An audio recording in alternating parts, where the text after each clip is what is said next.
Okay, let's start without wasting time. So आज का दिन काफ़ी ऊपर उतार चढ़ाव रहा। 2 एसएल मेरे भी कटे, एक टारगेट हुआ, 2 एसएल कटे, तो वो भी बताऊंगा कैसे कैसे हुआ। मार्केट ना काफ़ी ज़्यादा वॉलेटाइल था, कल हम लोगों ने डिस्कस भी किया था ये बात। मॉर्निंग में डेटा आपका बुल बना, ठीक है, मैंने यहाँ पे बैंक निफ्टी को बाय किया 34,120 पे।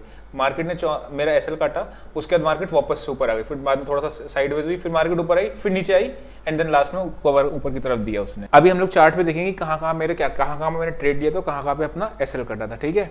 और साथ में मैं एक चीज़ और बताऊंगा अभी, जो कि एक जो लोगों की साइकोलॉजी खराब रहती है कि कैसे अगर बाय करना है। लेट्स से बैंक निफ्टी था कोई, ठीक है, अब बैंक निफ्टी का आपकी कैपिटल है 50,000 रुपये।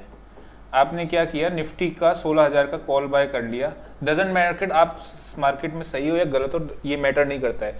आपने 16,000 रुपये की कॉल बाय कर ली 25,000 रुपये की, ठीक है। अब जरा सोचो, आपने 50% ऑफ द कैपिटल रिस्क ले लिया है। कल क्या है, कल है एक्सपायरी। अगर आपने 50% ऑफ द रिस्क ले लिया और लेट से मार्केट नीचे आ गई और आपने 0 तक का वेट कर लिया, तो आपकी 50% कैपिटल उड़ गई। इस तरीके से ट्रेडिंग नहीं करनी होती है। हमेशा याद रखना, ट्रेडिंग को एज अ बिजनेस देखो, मतलब आप एक बिजनेस कर रहे हो। ये नहीं कि आपकी मार्केट में 50,000 रुपये से आप 70,000 कर लेते, 20,000 रुपये कमा भी लेते। लेकिन मैं आपको बताता हूँ, अगर आप इस तरीके से ट्रेडिंग करोगे कि 50% ऑफ द कैपिटल का रिस्क एक ही ट्रेड में लोगे ना, तो इवेंचुअली आपकी कैपिटल सारी खत्म हो जाएगी। आप देख लेना, 100% ऐसा हुआ। अभी नहीं होगी, 10 दिन बाद होगी, 15 दिन बाद होगी, 1 महीने बाद, 3 महीने बाद, 6 महीने बाद, कभी ना कभी खत्म हो जाएगी। अगर आप 40 to 50%, मतलब इतना बड़ा अमाउंट अपनी कैपिटल का एक ट्रेड में वो लेते हो, तो ठीक है ना, तो वो चीज़ नहीं करनी है। देखते हैं चार्ट में चल के क्या क्या गलती करी हमने। पहले ज़रा वनडे का चार्ट देखते हैं। अगर आप ये देखोगे, ये अपर रेंज है और ये लोअर रेंज है, ठीक है। जिधर की भी साइड मार्केट तोड़ेगा, ऊपर की साइड बाइंग आ जाएगा, नीचे की साइड सेल आ जाएगा। आपको अगर याद होगा, कल भी हमने ये बात डिस्कस करी थी कि अभी इतनी जल्दी ट्रेंड चेंज नहीं होता। जो लोग पोजीशंस वाले हैं वो लोग इस ट्रेंड लाइन को ड्रॉ कर सकते हैं, और जब तक ट्रेंड लाइन नहीं टूटेगी तब तक पोजीशन बेसिस पे अपने लोग सेल की तरफ नहीं जाएंगे। कल हम लोगों ने डिस्कस किया था कि अगर गैप अप खुलेगी तो भी हम लोग बाइंग की साइड जाएंगे, और गैप डाउन खुलेगी तो भी हम लोग बुलिश की तरफ प्लान करेंगे। रीजन साइकोलॉजी कल की वीडियो में मैंने आपको बता रखा था। अब अगर यहाँ पे आप क्लोजिंग देखोगे तो क्लोजिंग एक अच्छी हुई है, ठीक है ना। समवेयर अराउंड ये आपका सप्लाई जोन था, यहाँ पे कैंडल की सेलिंग आ रही थी। आज जो हुआ क्या था, आज भी ऐसी ही कैंडल बन रही थी, ऊपर लंबी विक बन रही थी, लेकिन लास्ट में शॉर्ट कवरिंग जो आई, ठीक है ना। अब अगर आप देखोगे गैप पेंडिंग चल रहा है यहाँ पे, करेक्ट, तो गैप फिल हो सकता है अगर ये वाला लेवल क्रॉस करेगी। इंट्राडे के लिए हम लोग क्या करते हैं, छोटे लेवल देखते हैं।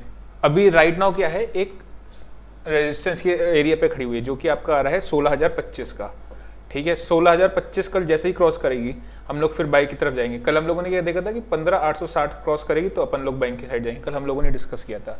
अभी अगर आप देखोगे तो मार्केट एक प्राइस एक्शन जो है पॉजिटिव की तरफ जा रहा है। यहाँ पे मार्केट आई, देन नीचे आया, यहाँ पे कंसोलिडेट किया, ब्रेकआउट दिया, ठीक। इस तरीके से मार्केट में प्राइस एक्शन जो है वो पॉजिटिव की तरफ चल रहा है। सपोर्ट एरिया कहाँ पे होंगे, ये एरिया आपका सपोर्ट का काम करेगी, ठीक है। ये वाला एरिया आपका सपोर्ट का काम करेगी, ये एरिया आपका सपोर्ट का काम करेगी। मल्टीपल सपोर्ट्स है मार्केट में भी, ठीक है ना। हाँ, अगर कोई बैड न्यूज आती है, गैप डाउन खुल जाता है, तो वो केस हमारे लिए खराब होगा। अभी देखते हैं वो कैसे। 3 केस होंगे, ठीक है ना, sideways, gap up, gap down. क्या होगा, यहाँ पे आपके बायर्स हैं, ठीक। अगर मार्केट गैप अप खुला, हम लोग रिवर्सल को भी प्लान करेंगे, ठीक है। ऐसा नहीं कि मान लो गैप अप खुला, प्राइस एक्शन पॉजिटिव बना, हम लोग बाइंग की साइड जाएंगे, लेकिन हम लोग रिवर्सल को भी प्लान करेंगे। अगर कोई नेगेटिव प्राइस एक्शन मिलता है तो हम लोग उधर रिवर्सल की तरफ भी ट्रेड लेंगे, ठीक है। एक चीज़ क्यों, क्योंकि इन लोगों को प्रॉफिट दिख रहा होगा और बहुत ज़्यादा गैप अप हो रहा है और मार्केट ऊपर जा रहा है, तो एक टाइम पे प्रॉफिट बुकिंग आ सकती है। नंबर सेकंड केस क्या होगा, साइडवेज। साइडवेज खुलता है ना, तो बाय ऑन डिप्स की तरफ जाना चाहिए या फिर सेल ऑन राइज की तरफ जाना चाहिए। अगर आप प्राइस एक्शन देखोगे, मार्केट यहाँ खुला, ऊपर आया, थोड़ा सा वेट किया हमने, उसके बाद अगर ऊपर गया तो ये आपका प्राइस एक्शन आपका पॉजिटिव की तरफ जाएगा, ठीक है। इस जगह फिर आप एसएल की तरफ जा सकते हो। सेल कब करेंगे हम लोग, मार्केट अगर लेट से साइडवेज खुला, प्राइस एक्शन इस तरीके से बनाता हुआ आ रहा है नीचे, तो हम लोग सेल की तरफ जाएंगे अगर साइडवेज खुलता है तो, ठीक। तीसरा केस क्या होगा, गैप डाउन। गैप डाउन के केस में थोड़ा सा ट्रेंडिंग की तरफ हम लोग फिर प्लान करेंगे, डाउन साइड की तरफ। क्यों, यहाँ पे बायर बैठे हैं, सारे ट्रैप हो जाएंगे। इसके नीचे अगर कोई नेगेटिव कैंडल बनती है तो हम लोग फिर सेल की तरफ जाएंगे। एक बार हम लोग इसका डेटा भी देख लेते हैं क्या हुआ है। अगर आप देखोगे शॉर्ट कवरिंग दिख रही है कॉल साइड की, ठीक है ना। इधर की साइड अगर हम देखेंगे तो पुट राइटिंग भी ऐड हुई है, और सबसे ज़्यादा ऐड हुई है आपकी 15,900 पे। तो 15,900 will act as a immediate support, बराबर। नीचे में अगर आप देखोगे ऊपर की साइड में, तो कॉल राइटिंग 16,000 हुई है, 16,050 पे, ठीक है। 16,050 पे शिफ्ट हुए, मतलब ये वाले जो कॉल लेटर्स थे ये वाले 16,050 पे शिफ्ट हो गए। डेटा बुलिश की तरफ साइन दे रहा है, ये शॉर्ट कवरिंग हुई है, पुट राइटिंग ऐड हुई है, तो डेटा आपका बुलिश है, ठीक है। अगर डेटा बुलिश होता है और मार्केट गैप डाउन खुलती है तो फिर वो ट्रेंडिंग की तरफ हो जाती है। कल हम लोगों ने ये चीज़ अभी चार्ट में भी देखी थी, ठीक है। दोनों चीज़ें ना आपस में इंटर रिलेट कर लोगे तो बहुत आसानी हो जाएगी आपको दोनों रीड करने में, ठीक है। अब अगर हम देखें इसमें तो मैक्सिमम कॉल राइटिंग कहाँ पे बैठी हुई है, 16,000, 1,51,000, ठीक है। मतलब अच्छी खासी अच्छे अमाउंट में है ये। 1,51,000 की मल्टीप्लाई 50 से करोगे तो उतना आता है, ठीक है। फिर हर लेवल पे कॉल राइटिंग है, तो 16,050 के ऊपर निकलते ही फिर ये शॉर्ट कवरिंग का कैंडिडेट बन जाएगा, बिकॉज ये वाले सारे कॉल राइटर ट्रैप हो जाएंगे, ठीक। 15,900 के नीचे ही अपन लोग शॉर्ट की साइड पे सोचेंगे। रीजन क्या है, 15,900 वाले आपके पुट राइटर्स ट्रैप हो जाएंगे, ठीक। तो ये आपका डेटा बन के आ रहा है। एक बार बैंक निफ्टी भी देख लेते चार्ट में कि उसका क्या हो रहा है। देखो गलती कहाँ करी मैंने, बैंक निफ्टी में मॉर्निंग में ट्रेड लिया था मैंने, खुलते ही बाय किया था। अगर आपको याद होगा बाय करने को हम लोग कहाँ कहा था, 34,050 पे। कल हम लोगों ने ये डिसाइड किए थे कि इसके ऊपर जाएगा 34,000 के ऊपर तो अपन लोग बाइंग की साइड जाएंगे। तो 34,120 पे मैंने बाय किया, बराबर। बीच में थोड़ा बहुत प्रॉफिट भी दिख रहा था। ये सडनली कैंडल जैसे ही नीचे मारा, मेरे पास बुल कॉल स्प्रेड्स थे। फिर उसके बाद ये वाली जो कैंडल थी, गलती क्या हुई, यहाँ टच करा और इसी टच पे मैंने ऐसा लगा रखा था। टच कर दे 1 सेकंड में ऊपर चली गई। तो यहाँ पे कायदे में थोड़ा सा भी स्ट्रेच होता तो आपको मिल जाता, क्योंकि एक लेवल पे हम लोगों ने निकल गए। गलती करते हैं जब भी कभी भी लेवल पे आके हमको सेल नहीं करना होता है, ठीक है ना। क्यों? क्योंकि फिर वहाँ से मार्केट के रिवर्स होने के चांसेस ज़्यादा होते हैं। फिर मार्केट रिवर्स गया, थोड़ा सा इसने फ्लैग एंड पोल बनाया, मार्केट फिर ऊपर गया, फ्लैग एंड पोल बना के यहाँ गया।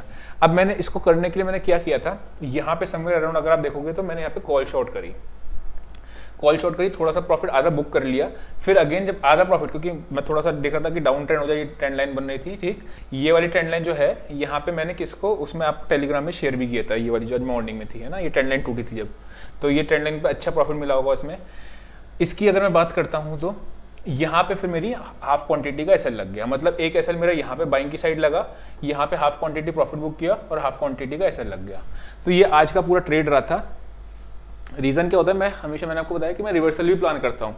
मतलब अगर बाइंग साइड पे बाइंग का भी प्रॉफिट टारगेट हो गया, फिर मैं दोपहर में रिवर्सल प्लान करता हूँ। उसके बाद अगर बाइंग कराए तो सेल कराए तो बाइंग की साइड का रिवर्सल प्लान करूंगा। अब इसमें होता क्या है, जनरली मार्केट रिवर्स कर जाती है, लेकिन यहाँ से इसने ब्रेकआउट दे दिया।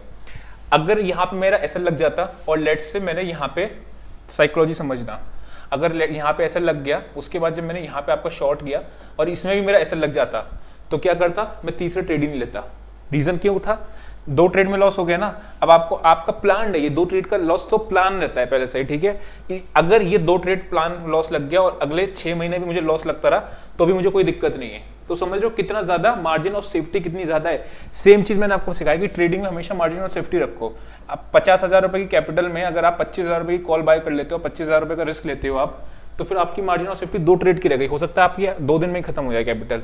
वो गलती नहीं करनी है। अब इसका सॉल्यूशन क्या है, आप कहोगे इसका सॉल्यूशन क्या है, क्वांटिटी साइजिंग कम रखो और बुल कॉल स्प्रेड्स में जाओ। जैसे मैं मॉर्निंग में स्प्रेड्स किया था, तो स्प्रेड्स पे जाओ ऐसा करके। एक बार इसका भी डेटा देख लेते हैं क्या कह रहा है। अगर हम इसमें देखें बैंक निफ्टी का डेटा, सेम चीज शॉर्ट कवर हुए, अच्छी बात है बुल्स के लिए, ठीक। यहाँ पे कॉल रेटिंग बहुत हैवी नहीं है, यहाँ पे आपकी हैवी हुई है 34,700 पे, ठीक है। कॉल्स आपकी वरना यहाँ पे थोड़ा सा हुआ है 18,000 35,100 पे। तो आपके पहले से बैठे हुए हैं ये सारे, ठीक। एक चीज, दूसरा अगर आप देखोगे यहाँ पे आपकी पुट राइटिंग कहाँ पे हुई है, 34,200, ठीक है। 34,100, 34,000, सब जगह आपकी 34,000 वगैरह पे भी आपके 83,000, इसकी मल्टीप्लाई 25 से कर देना, ठीक है। तो आपके टोटल लॉट साइज आ जाएगा। अभी वो वाली वेबसाइट चल नहीं रही है, उसमें थोड़ा सा ग्लिच था, इसीलिए हमने करा। अब अगर आप एक चीज देखो, चार्ट पे चलते कहाँ एंट्री एग्जिट करेंगे वो देखेंगे। सिर्फ एक ही केस खराब रहेगा, गैप डाउन का, ठीक है। 2 चीजें होंगी, 3 चीजें, sideways, gap up, gap down. अगर आपने मॉर्निंग में देखा होगा तो हम लोग बुल की तरफ ही प्लान कर रहे थे। सेम चीज कल भी हम लोग बुल की साइड पे ही प्लान करेंगे, ठीक है। लेकिन याद रखना, अगर मार्केट गैप अप खुलती है, उसके बाद मार्केट प्राइस एक्शन से ऊपर जाती है, हाफ क्वांटिटी में ही करेंगे, ज्यादा एग्रेसिव नहीं होंगे। शॉर्ट साइड अगर आता है, कोई रिवर्सल प्लान करते हैं तो फिर हम लोग फिर वो करेंगे आपका क्वांटिटी फुल में, ठीक है।